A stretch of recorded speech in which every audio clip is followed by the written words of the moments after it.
അങ്ങനെ എൻ്റെ യൂറോപ്യൻ ജീവിതത്തിലെ മൂന്നാമത്തെ ക്രിസ്മസ് സീസണാണ് ഇത്തവണ. ഞാനൊരു ക്രിസ്മസ് ഈവിലാണ് ഈ കൺട്രിയിലേക്ക് എത്തുന്നത്. അതുകൊണ്ട് തന്നെ ആദ്യത്തെ ക്രിസ്മസ് ആയതുകൊണ്ട് എന്ത് ചെയ്യണം, എങ്ങനെ സെലിബ്രേറ്റ് ചെയ്യണം, അതൊന്നും എനിക്കറിയില്ലായിരുന്നു. എല്ലാവർക്കും നമ്മൾ പുതുതായിട്ടൊരു രാജ്യത്തിലെത്തുമ്പോൾ ആ രാജ്യത്തിൻ്റെ രീതികളും ആൾക്കാരെയും ഭാഷയും സംസ്കാരവും ഒക്കെ പഠിച്ചെടുക്കാൻ കുറച്ച് സമയം വേണമല്ലോ.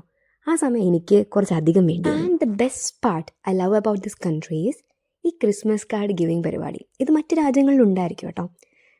നമ്മുടെ തൊട്ടപ്പുറത്തുള്ള വീട്ടിലാണെങ്കിലും ക്രിസ്മസ് ആകുമ്പോഴത്തേനും നമ്മൾ നല്ല ബ്യൂട്ടിഫുൾ ആയിട്ടുള്ള ക്രിസ്മസ് കാർഡുകളൊക്കെ വാങ്ങി നല്ലൊരു ക്രിസ്മസ് വിഷും ഒരു ന്യൂ ഇയർ വിഷൊക്കെ എഴുതി വെരി കസ്റ്റമൈസ് ചെയ്തിട്ട് നമ്മളുടെ ഹാൻഡ് റിട്ടൺ ആയിട്ടുള്ള ഒരു Christmas card with lots of love നമ്മുടെ പേരൊക്കെ എഴുതിയിട്ട് അവരെ വീടിൻ്റെ ലെറ്റർ ബോക്സിൽ നമ്മൾ കൊണ്ടിടും.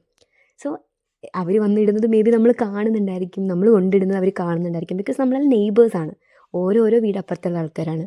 പക്ഷേ ഈ നെയ്ബർഹുഡിലുള്ള വീടുകളിലെല്ലാം ഈ കാർഡ് കൊണ്ടിടുമ്പോൾ നമുക്ക് കിട്ടുന്ന ആ കാർഡ് തുറന്ന് നോക്കുമ്പോൾ കാണുന്ന ആ സന്തോഷം, that is happiness of my Christmas here.